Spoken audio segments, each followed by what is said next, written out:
My gut tells me that nothing in life is free.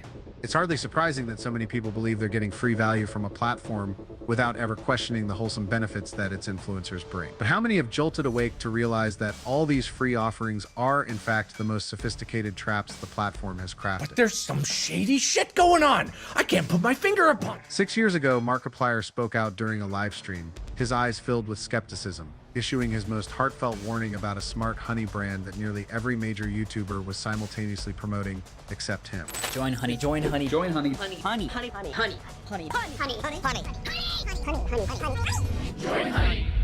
On that same journey, Jacksepticeye went further, daring to pose a controversial question: is Mr. Beast destroying YouTube? And then he answered himself. And in today's video, we'll look back at 5 times top YouTubers tried to shake their audiences awake before things went too far. Some succeeded, others had their voices stifled, but all left a mark.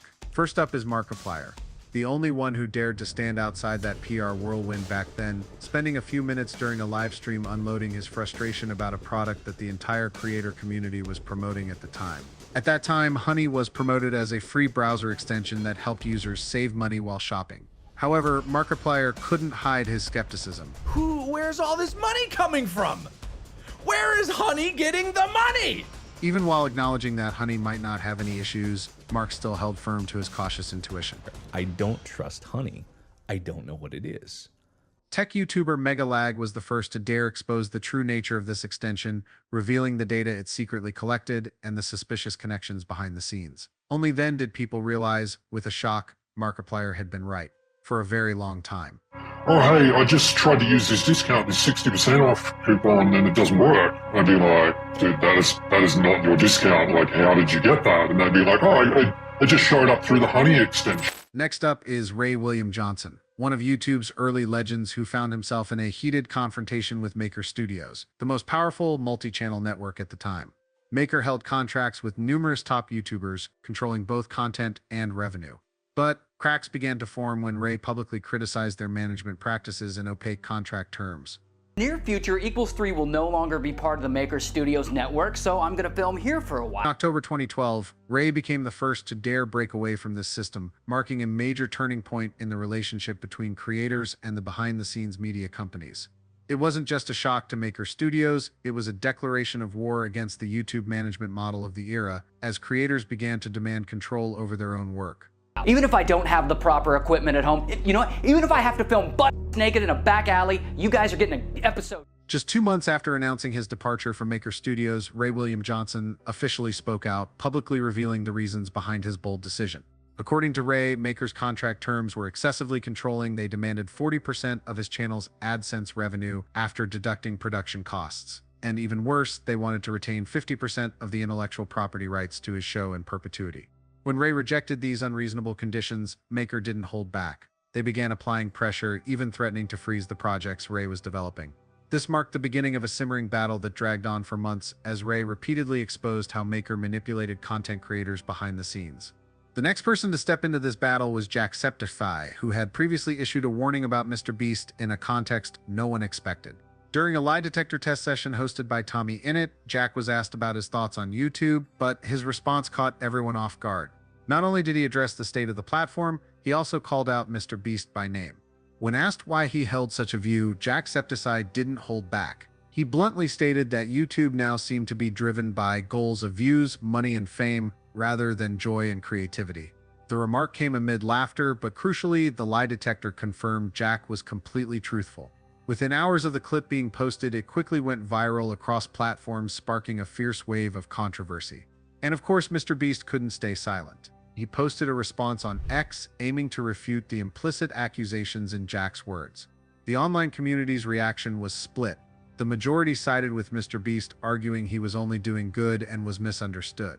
Others began questioning Jacksepticeye's true motives. Jack didn't respond further. But interestingly, a few months later, as Mr. Beast became embroiled in a series of controversies, from accusations of staging content to issues surrounding financial transparency and ethics in his charitable videos, Jack's earlier warnings suddenly seemed more thought-provoking than ever. However, Jacksepticeye wasn't the only one wary of Mr. Beast.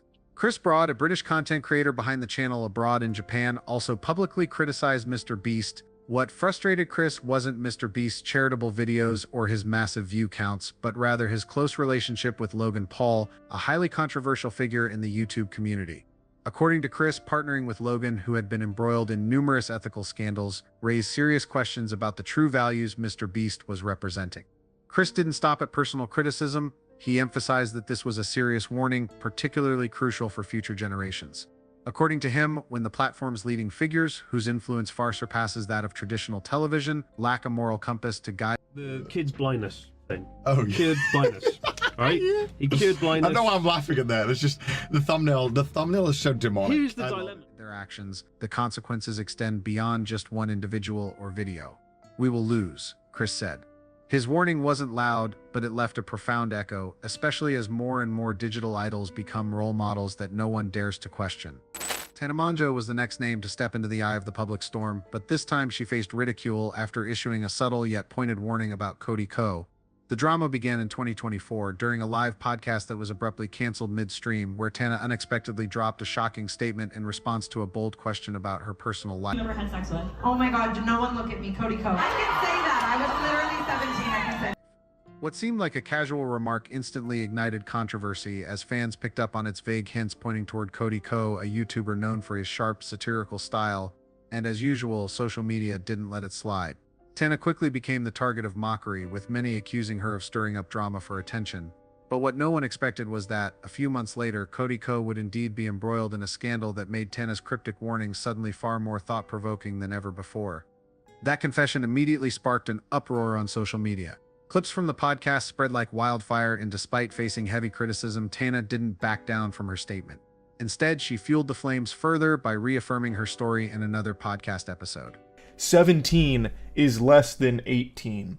Thus, that is below the age of consent and is a crime. So people started speculating, and Tana decided to set the record straight. I hooked up with Cody Ko when I was 17 and he was 20. However, with her controversial past, from accusations of racism to frequently creating sensationalized content for attention, Tana was quickly dismissed by the online community. Many believed she was just stirring up another cheap drama as usual. It wasn't until two prominent commentary YouTubers, D'Angelo Wallace and Moistcrom, one Tykal, spoke out that the story began to be taken more seriously. Neither defended Tana, but they pointed out suspicious details in Cody Ko's behavior and content, prompting the public to start questioning, could it be this time Tana was telling the truth? Gradually, the tide began to turn in Tana's favor. As suspicions about Cody Ko were dug into deeper, the online community started reevaluating how she had been treated and sensed something unfair. Though her initial warning was mocked and doubted, with the growing wave of support, Tana began as a common thread. They tried to speak out. But in a world where views are prioritized over truth, where familiar faces become million-dollar brands, speaking out about what no one wants to hear becomes the most dangerous act of all. The question is, what will we take away from these warnings? Will we brush them off like before, or will we learn to listen even just a little before it's too late?